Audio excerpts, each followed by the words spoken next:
오늘 본문은 지난주 내용과 이어지는 내용인데요. 바울은 복음으로 인해서 예루살렘에서 붙잡혀서 그 로마로 압송되어 가는 그 과정입니다. 그래서 지중해에서 배를 타고서 건너가는데 그 배 안에는 백부장과 또 죄수들을 또 관리하고 또 이 압송해 나가는 또 로마 군인들, 많은 죄수들, 또 사람들, 일반 사람들 타고 있었죠. 알렉산드리아호 배를 타고도 지중해를 건너가는데 거대한 폭풍, 그 유라굴로라는 큰 폭풍을 만나서 14일간 표류를 하는데 거의 그 죽음의 끝까지 갈 정도로 큰 위기 상황이었습니다. 그때 밤에 하나님의 사자가 바울 곁에 서서 말씀하시기를, 바울아 두려워하지 말아라. 너는 반드시 로마 황제 가이사 앞에 서야 되겠고, 그리고 하나님께서 너와 함께 항해하는 이 자들을 다 내게 주셨다. 한 명도 이제 그 생명을 잃을 자가 없다라고 말씀을 하신 거예요. 그래서 바울이 마음의 확신을 얻고 또 무리를 안심시키면서 떡을 들어서 다 14일 동안 다 굶었거든요. 떡을 들어서 하나님께 감사 기도를 하고서 떼어 먹고 또 떼어서 나눠줍니다. 그래서 그들 마음 가운데 정말 그 위태로운 그 위기 상황이 있었지만은 바울을 통해서 위로를 받고 안심과 격려를 받으면서 떡을 떼어 나누어 먹는 그 광경이 펼쳐지게 되는데, 마치 절망의 바다 한복판에서 예수님의 피와 살을 나누는 거룩한 성찬식과 같은 그 모습이 벌어지는 거죠. 우리가 얻은 교훈은 절망의 바다에서라도 우리가 믿음의 눈을 들어서 진정한 감사를 올려드리는 믿음의 사람이 되어야 된다라는 것이었습니다. 14일간의 표류 끝에 이윽고 한 섬에 도착해서 구조를 받게 되었는데, 이 섬은 멜리데라는 섬이었는데요. 때는 이제 겨울이 막 진입이 되는 때라 비가 오고 날이 춥고 그래요. 그래서 원주민들이 이제 불을 피워서 이 무리들을 몸을 녹일 수 있도록 하는 상황 속에서 바울이 땔감들을 장작을 옮겨서 불에 넣는 이 과정 가운데서 숨어있던 독사가 바울의 손을 확 물은 거예요. 근데 원주민들이 그걸 보며 생각하기를, 야, 이 사람은 정말 사람을 살인한 죄인이 맞구나. 바다에서는 어떻게든 구원을 받을지라도 공의가 그를 결국은 죽게 하는구나, 이렇게 생각을 해요. 하지만 바울이 아무렇지도 않게 물고 있는 뱀을 불 가운데 떨어버리고, 그 후에 보니까 금방 확 하고 쓰러져 죽을 거나 거품을 물거나 이게 어떻게 잘못될 줄로 알고서 관찰하고 있는데 아무런 일이 없고 물을 쬐고 있는 거죠. 그러니까 원주민이 또 돌이켜 달리 생각하기를, 야, 이 사람은 보통 사람이 아니구나, 아마 신인가 보다, 이렇게 생각을 한 거예요. 이 일이 계기가 돼서 그 멜리데 섬의 추장에 보블리오의 집에 지내게 되었고, 그 부친이 열병을 앓고 있었는데 손으로 안수해서 기도해서 이 고침을 받는 일이 일어나게 되고, 그 소문이 섬 가운데 막 퍼지니까 너도 나도 병자들이 막 찾아와서 병 고침의 역사가 나타나고 하나님의 능력을 보고, 또 바울이 또 그걸 통해서 예수 그리스도 복음을 증거하게 되는 놀라운 멜리데 섬의 이 하나님의 능력과 복음의 역사가 그 일 통해서 나타나게 된 거죠. 독사가 그 바울의 손을 무는 그 일을 통해서.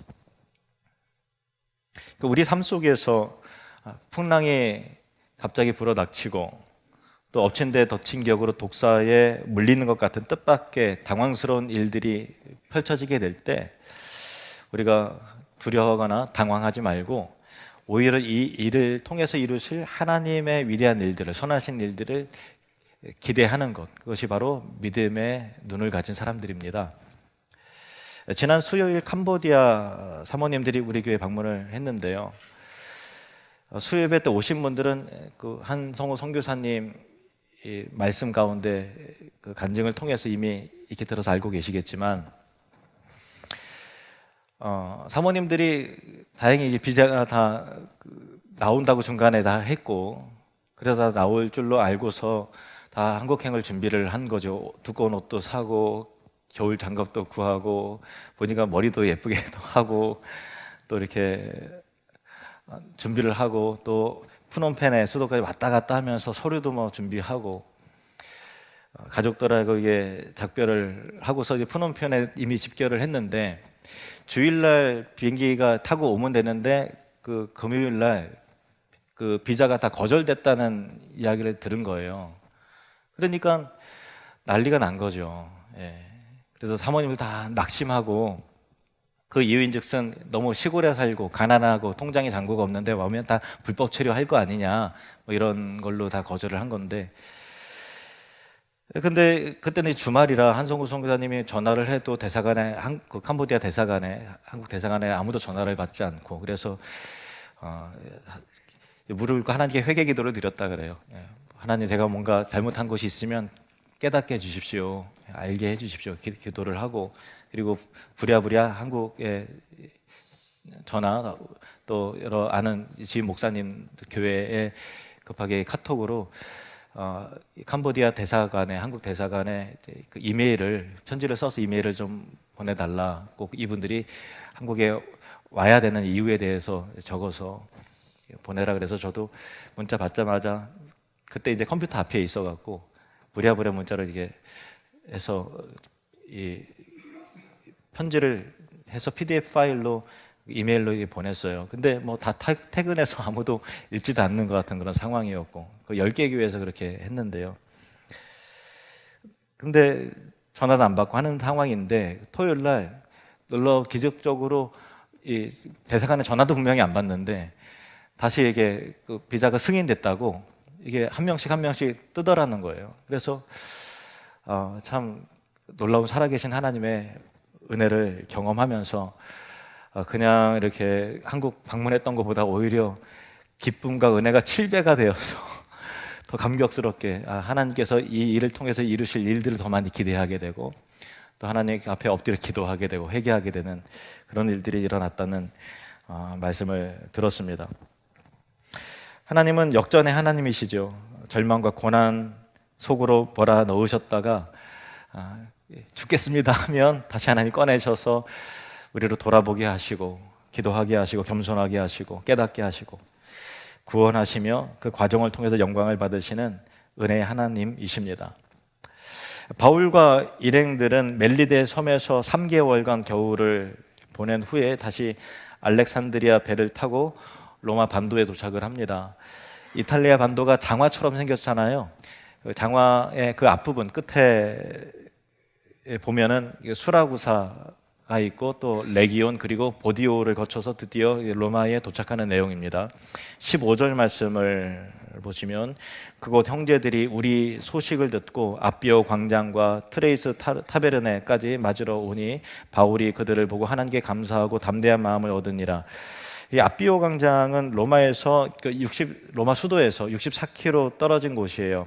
그곳에서 19km 더 이제 올라가면은 트레이스 타베르네가 있는데, 트레이스 타베르네가 예전에 성경에는 삼관이라고 이렇게 돼 있고 직역을 하면은 여관 세계 여관이란 뜻이에요. 그러니까 우리 중 말하면 교통의 중심지라, 우리가 다 아는 것이 뭐 국민은행 사거리 하면은 그게 국민은행이 대명사가 되듯이, 근데 그 당시에 번잡한 교통의 중심지에 세계 여관이 있어서 그래서 트레이스 타베르네라는 그 지명이 되었습니다. 그런데 지도를 여기서 살펴보니까 제천이 로마라고 하면 그 아비오 광장까지 여기 로마 교회 성도들이 마중 나간 거잖아요. 그 한 7km 정도 떨어져 있는 그곳까지. 그런데 거리가 음성까지가 돼요. 그리고 트레이스 타베르네는 충주보다 조금 더 지나서가 되는 거예요.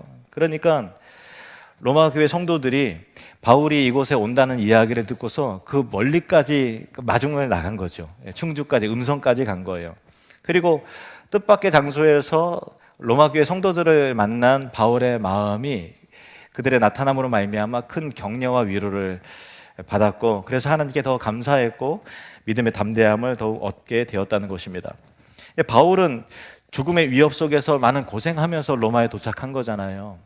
그리고 자유인의 신분이 아니었단 말이에요. 로마인이었지만 자유인의 신분이 아니었어요. 죄수의 신분이었잖아요. 물론 다른 죄수들과 달리 바울은 고상하고 또 무지했기 때문에 로마 군인들도 백부장도 바울을 존중히 여겼을 거예요. 그리고 또 바울의 말도 잘 듣고 그들 바울의 말대로 다 살아나게 되었고, 거기서 어떤 리더의 죄수였지만 리더십이 있었기 때문에 어느 정도의 자유도 좀 있었겠죠. 그렇지만 마음대로 할 수 있는 자유인이 아니라 죄수의 신분으로 어쨌든 온 거잖아요.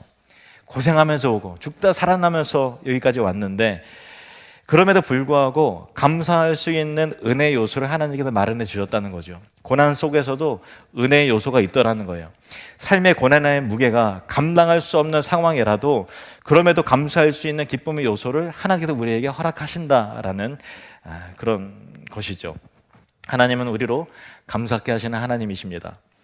하나님께서 바울에게 주신 위로는 믿음의 동역자를 통한 위로였어요. 믿음의 동역자를 바라보면서 하나님께 감사했어요. 15절 하반절 다시 보시면 바울이 그들을 보고 하나님께 감사하고 담대한 마음을 얻으니라. 그들 보고서 하나님께 감사했다는 거예요. 성도들을 보고서 감사했다는 거예요.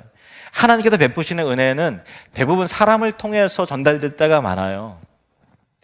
저는 화평교회에서 전도사 사역을, 서울에 있는 화평교회 전도사 사역을 했을 때 그때 결혼을 했는데요.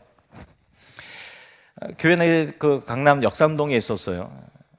근데 집은 거기 비싸갖고 어떻게 살겠어요? 그러니까 이 서울 의정부에 살고 의정부에서 서울의 강북도 아니고 강남까지 출퇴근을 했는데, 아내가 이제 결혼 후에 처음으로 화평교회에 와서 예배를 드리니까 당연히 아는 사람이 한 사람도 없죠. 신랑 빼놓고서 아는 사람이 없잖아요. 근데 주일에 저는 이리 뛰고 저리 새벽부터 저녁까지만 바쁘게 막 돌아다니고 아는 사람 하나도 없고, 또 근처에 집이라도 있으면 예배 드리고 그냥 집에 가면 되는데 의정부까지인데 어떻게 가요? 그러니까 어디 있을 때도 없는데 계속 하루 종일 교회에 있어야 되는 그런 상황이에요. 근데 첫 예배 드릴 때 식당에서 아무도 모르고 또 어디 서야 될지, 누구랑 같이 먹어야 될지 전혀 알 수도 없는 그런 상황 속에서 뻘쭘하게 했는데 낯설잖아요. 근데 저 멀리서 어느 권사님이 어떻게 알고 사모님 하고 부르면서 다가와서 달려와서 끌어안다는 거예요.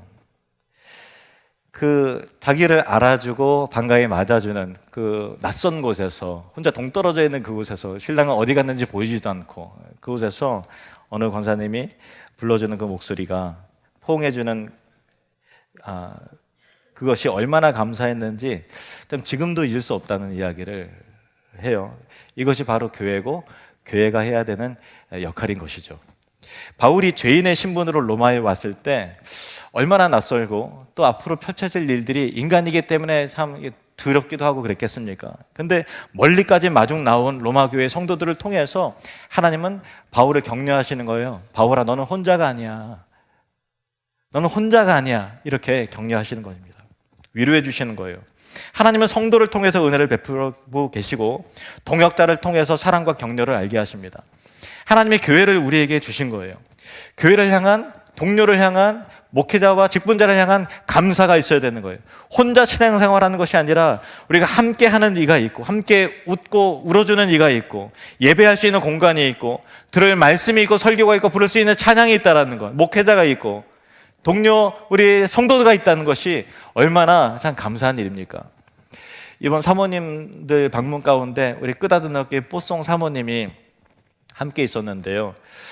우리를 보면서 여러 번 눈물을 흘리더라고요. 그 예배 후에 성도들 보면서도 눈물을 흘리고, 올해 초 캄보디아 단기 선교를 갔을 때 그때 예뽀송 사모님을 처음 우리 팀이 만나게 됐는데요. 처음에는 많이 긴장을 하더라고요. 얼굴도 굽고 좀 긴장을 했는데, 우리 마음을 서로 확인하고 또 우리 성도님이 다 안아주기도 하고 또 하다 보니까 마음이 굉장히 좀 많이 풀려서 나중에 활짝 웃으면서 많이 울었어요. 우리 성도님들 앞에서 끌어안으면서 많이, 헤어질 때는 많이 울었는데, 또 이번에 방문을 통해서도 많이 울더라고요. 그래서 제가 처음에 수요일날 유보송 사모님이 간증을 좀 준비했다고 하는 걸 나중에 들었어요. 근데 그래서 그다음에 맥도날드에서 아침하고 식사를 하고서 이제 경주로 기차를 타고 출발을 하는데, 맥도날드에서 우리 성도님들 보여줄 영상을 촬영을 하자 그래서 간증 영상을 하는데, 뽀송 사모님이 간증 얘기 들어보니까 우리 끄닷 은혜교회 지을 때 예수님을 믿었던 초신자예요. 초신자고 그때 세례받고 믿은 지 얼마 안 돼서 김산 사역자 전사님 만나서 이제 목회자죠. 목회자 만나서 결혼해서 초신자인데 사모님이 된 상황이에요. 그러니까 낯선 곳에 와서 아이들 전도해야 되고 자기도 아무것도 모르는데 자기도 초신자인데 성도들을 신앙을 케어해야 하는 그것이 얼마나 참 마음이 어려웠겠어요. 얼마나 힘들었겠어요. 그래서 그런지 우리 보면서 많이 울더라고요. 근데 하나님께서 그 눈물을 통해서 제가 깨닫게 되는 것은, 오늘 말씀을 통해서 또 확인하게 되는 것은, 우리 교회를 통해서 또 단기 선교팀의 방문과 포옹을 통해서 하나님께 우리를 통해서 뽀송 사모님한테 말씀해 주신 메시지가 있었구나. 너는 혼자가 아니야 라는 것을 알게 해주셨구나. 그래서 그렇게 눈물이 났던 거구나라는 것을 알게 되었어요. 바울은 교회를 향한, 성도를 향한 감사가 항상 있었습니다. 고린도전서 1장 4절에 그리스도 예수 안에서 너희에게 주신 하나님의 은혜로 말미암아 내가 너희를 위하여 항상 하나님께 감사하노니, 고린도 성도를 볼 때마다 항상 하나님께 감사한다고 고백을 하는 거예요. 또 빌립보 교회를 향한 편지에 보면은 빌립보서 1장 3절 내가 너희를 생각할 때마다 나의 하나님께 감사한다 이렇게 말해요. 빌립보 성도들을 생각할 때마다 하나님께 감사가 있다는 거예요. 성도를 바라보면서 감사가 있는 거죠. 그들 통해서 부어지는 은혜가 있기에, 그를 통해서 이루어진 하나님의 역사와 복음의 진전이 있기에, 그들의 희생과 수고와 사랑이 보이기 때문에 감사함이 있는 거잖아요. 교회를 주심을 감사하시길 바랍니다. 믿음의 동역자들을 주심을 감사하시길 바라요. 때로는 참 교회가 마음에 들지 않기도 하고, 또 까칠한 성도들이 눈에 또 들어오고 내 마음에 상처를 내기도 하고, 또 죄인들이 모였기 때문에 불완전한 요소가 있을지 모르겠지만, 그럼에도 불구하고 교회는 하나님이 주신 축복의 선물인 것입니다. 교회를 주심을 감사하시길 바랍니다. 요한일서 1장 3절 말씀을 보시겠습니다. 함께 읽겠습니다. 시작. 우리가 보고 들은 바를 너희에게도 전함은 너희로 우리와 사귐이 있게 하려 함이니 우리의 사귐은 아버지와 그의 아들 예수 그리스도와 더불어 누림이라. 아멘.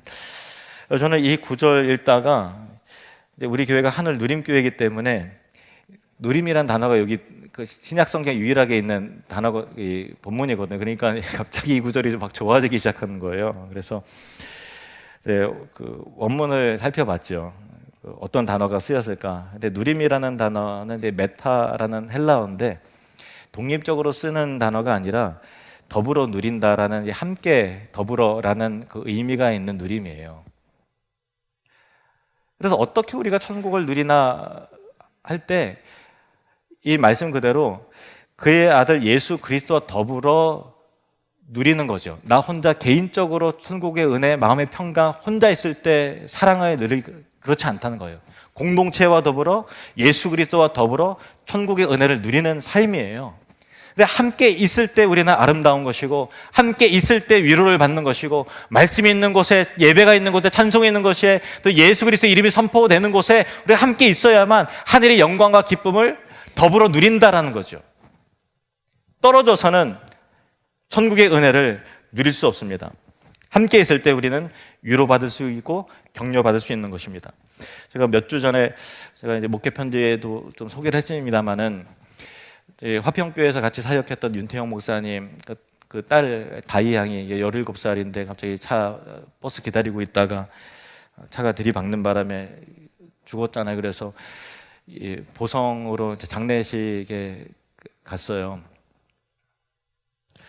멀긴 하더라고요. 한 휴게소까지만 들리고 하다 보니까 한 6시간 간 것 같아요. 보성에서 볼 때는 멀리서 온 거죠.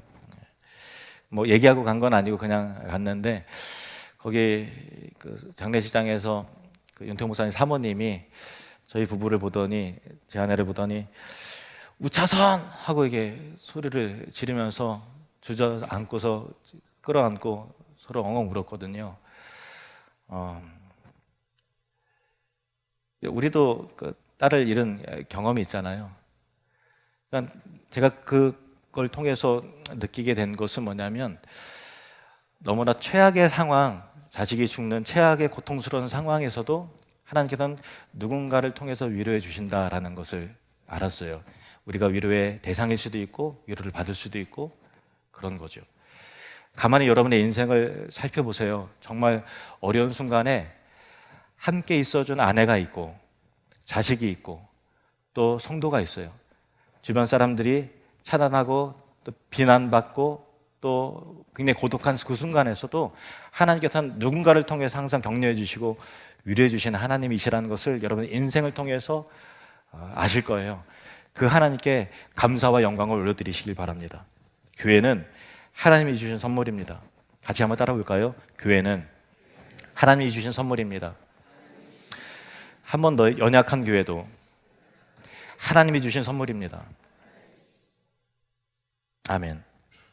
바울이 선교를 시작하고 로마에 들어오는 여정들을 살펴보면 엄청난 고난의 연속이었거든요. 바울은 복음으로 인해서 많은 고난과 수고와 어려움을 감당했는데요.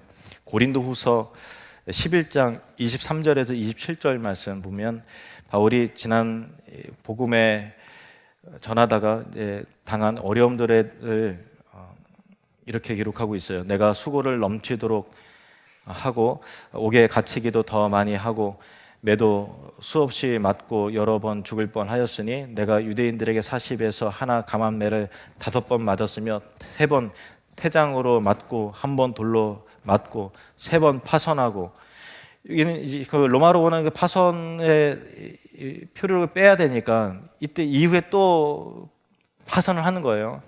일주야를 깊은 바다에서 지냈으며 여러 번 여행하면서 강의 위험과 강도의 위험과 동족의 위험과 이방인의 위험과 시내의 위험과 광야의 위험과 바다의 위험과 거짓 형제 중에 위험을 당하고 또 수고하고 여러 번 수고하며 애쓰고 여러 번 자지 못하고 줄이며 목마르고 여러 번 굶고 춥고 헐벗었노라. 우리 중에 누구도 이와 같은 엄청난 고생을 한 사람들은 사실 없잖아요. 바울은 복음의 사람 바울은 하나님께서 엄청 고생을 더 많이 시켰어요. 근데 도대체 왜 이런 일들을 감당하는 그와 같은 죽을 뻔한 상황 속에서도 바울을 계속 움직이게 만들었던 것이 과연 무엇일까라는 거죠. 보통 사람들은 포기할 거 아니에요. 죽어도 못하겠습니다. 이제 하나님께 정말 저를 응원하신다면 이와 같은 고비들을 계속해서 연이어서 주실 리가 없을 텐데 저한테 무슨 악감정이 있는 것도 아니고 왜 그러십니까 하나님? 이렇게 하나님께서 따질 수도 있을 거예요. 그런데 그럼에도 불구하고 바울은 계속해서 나아간다는 거예요. 그 이유가 무엇일까라는 거죠. 사도행전 20장 24절 말씀에 바울이 고백하는 내용입니다. 같이 읽을까요? 시작. 내가 달려갈 길과 주 예수께 받은 사명 곧 하나님의 은혜의 복음을 증언하는 일을 마치려 하면은 나의 생명조차 조금도 귀한 것으로 여기지 아니하노라. 아멘. 주 예수께 받은 사명, 이것이 하나님의 은혜의 복음을 증언하는 일이었다는 거예요. 그 복음 때문에, 예수님의 복음 때문에, 나를 살리고 만민을 구원하는 그 복음 때문에, 그 사명 때문에 내 생명조차 조금도 귀한 것으로 여기지 않는다고 바울이 고백합니다. 이 세상에는 보이지 않는 운동들이 있어요. 그 운동에 의해서 세상이 움직여가고 나라와 민족이 움직여가고 사람들의 가치관이 바뀌고 인생이 변화되고 움직임이 일어나는 거죠. 파동이 있는 거예요. 그 운동이 크게 드러날 때가 있고 급격하게 드러날 때가 있고 또 잔잔하게 감춰질 때가 있어요. 예를 들면은 민주화 운동 같은 거죠. 그런데 사람들이 관심을 갖는 이런 정치 운동보다 사실 더 중요한 운동이 있습니다. 이것은 복음 운동이에요. 예수님에 의해서 시작되고 예수님에 의해서 움직여가고 마무리되는 운동이죠. 사람들의 영혼의 구원을, 영생을 결정하는 운동인 것입니다. 마가복음 1장 1절 말씀, 하나님의 아들 예수 그리스도의 복음의 시작이라. 이 복음 운동의 시작은 출발적으로 예수 그리스도라는 거예요. 마태복음 24장 14절 말씀, 이 천국 복음이 모든 민족에게 증언되기 위하여 온 세상에 전파되리니 그제야 끝이 오리라. 복음 운동이 계속해서 일어나는 것입니다. 그리고 저 세상 끝까지 모든 민족과 열방에게 그 복음 운동이 도달이 되면 그제서 이 세상이 끝이 온다라는 말씀을 하고 계시는 거예요. 예수님으로부터 시작된 복음 운동의 물결이 있는 것이죠. 십자가를 통해서 이루신 것은 복음 운동이었던 것입니다. 여러분이 복음을 듣고 예수를 믿은 것도 사실 복음 운동의 물결과 파동 때문이었어요. 이 나라에 선교사님이 들어온 것도 복음 운동의 결과였어요. 무디 목사님의 놀라운 그 부흥의 역사 속에서 감동을 받은 많은 선교사님이, 미국 선교사님들이 나 선교사로 나가겠다라고 해서 상당수 우리 한국에 들어왔어요. 복음 운동을 통해서 평양 대부흥 운동이 일어나고, 복음 운동을 통해서 또 다른 사람에게, 복음 듣는 사람이 또 다른 사람에게 복음을 증거했기 때문에 저도 여러분도 복음을 듣고 예수님을 믿게 되었고, 또 선교의 동역을 하는 것입니다. 지금도 보이지 않는 세계 곳곳에서 크게 혹은 작게 계속해서 그 복음 운동의 파동이 일어나는 것입니다. 그래서 우리는 복음 운동을 생각해야 하는 거예요. 우리가 신앙생활을 하게 되다 보면 지역교회 제도적 공동체적인 틀과 한계를 벗어나지 못할 때가 너무나 많은 것 같아요. 그냥 우리 교회만 생각해요. 여기서 좋을 때가 있고 상처를 주고받을 때가 있고 여기서 그냥 아웅다웅 그냥 하는 거예요. 그런데 교회는 우리가 생각하는 것보다 훨씬 더 크다는 것입니다. 좁은 의미의 교회론에 갇혀서는 안 되는 거예요. 넓은 교회론을 가지시길 바랍니다. 세상을 향해 나아가는 복음 운동 속에 우리가 함께 움직여 가야 되는 거예요. 한국에 잠시 방문한 7명의 사모님들이 캄보디아의 대표에서 이제 7교회를 대표해서 오신 건데, 이분들도 처음에는 예수님을 알지 못했던 분들이잖아요. 그런데 복음 운동으로 인해서 전해진 복음 듣고서 예수님 영접하고, 어떤 분은 신학교에 가기도 하고, 어떤 분은 이제 신학교 졸업한 목회자 만나서 결혼해서 갑자기 사모님 되신 분들도 있고, 그래서 특별히 참 어려우신 분들이 오셨더라고요.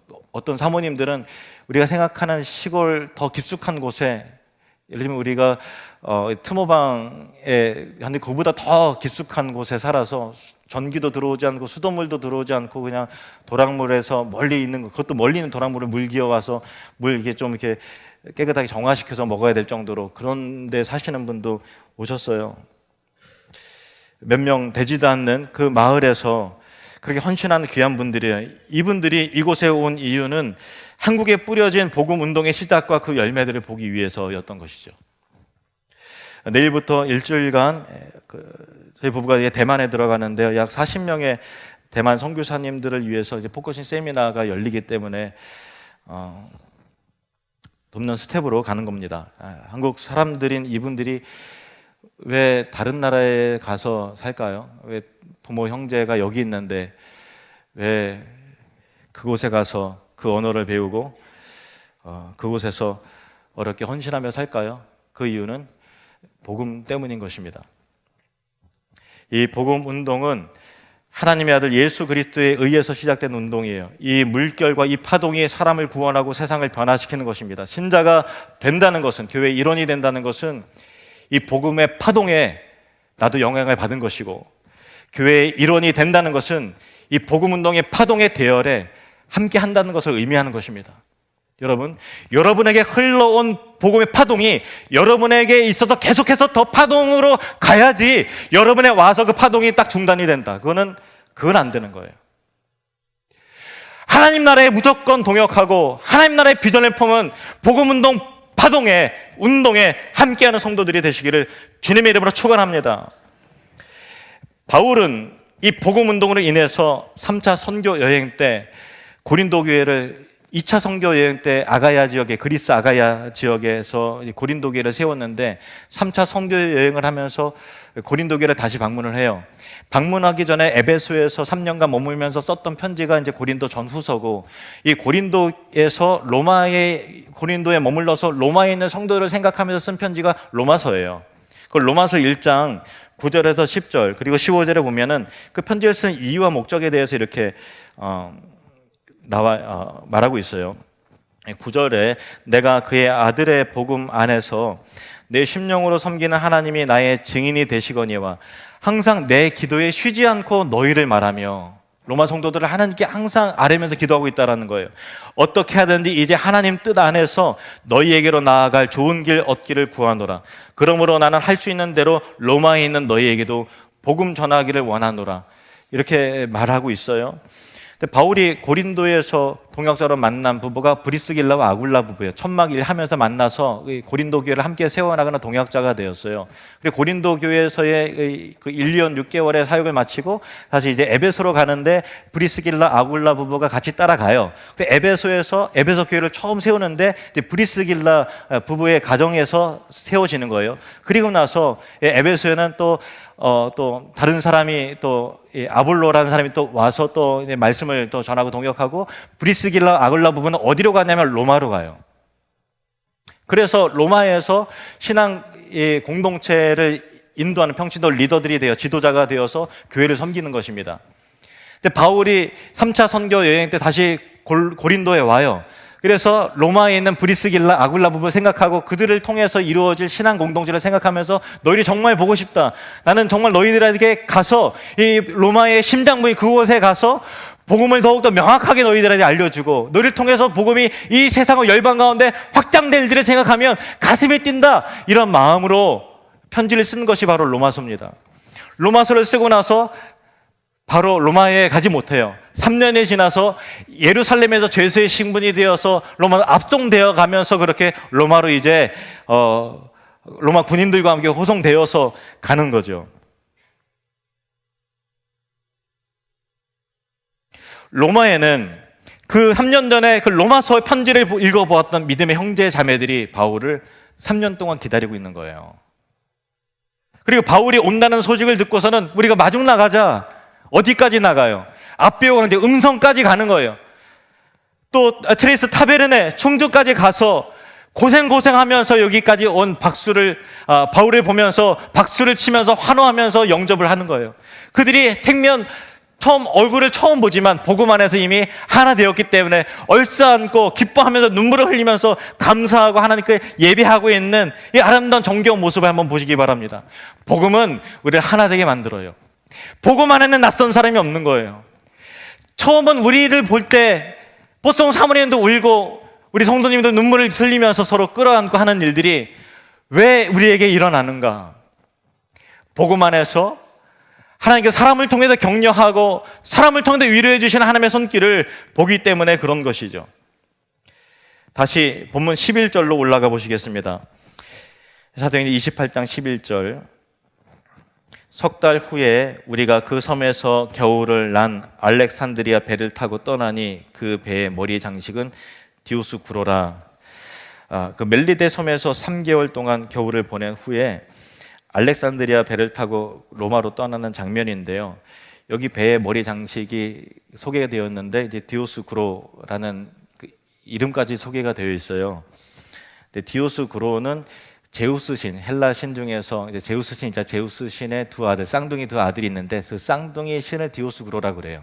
그래서 이 로마 시대 때 각각의 배에 그 헬라 신들을 형상을 해서 이 배를 지켜주는 수호신이라고 생각하는데 이 배는 디오스쿠로라고 하는 제우스 두 아들 쌍둥이 신이 이 머리에 장식으로 되어 있는 거죠. 그래서 뱃사람들이 우리 배를 지켜주고 보호해 주는 것으로 생각하는 거죠.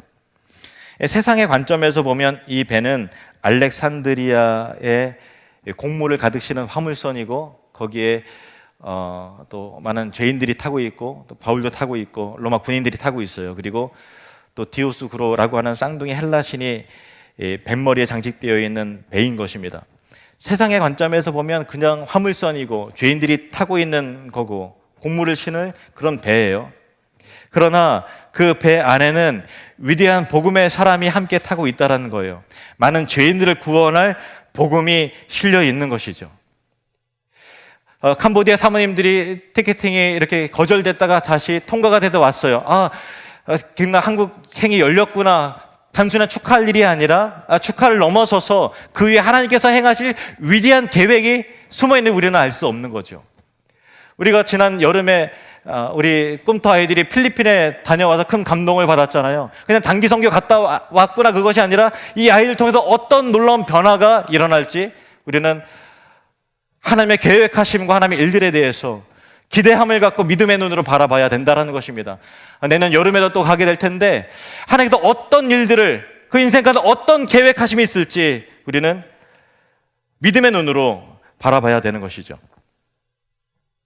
로마를 변화시킬, 세상을 변화시킬 복음이 그 배 안에 움직이고 있었다라는 것입니다. 그리고 이어서 본문에 바울이 로마 근처까지 다다랐을 때 본문에 이렇게 기록합니다. 15절 말씀 우리 함께 읽겠습니다. 시작.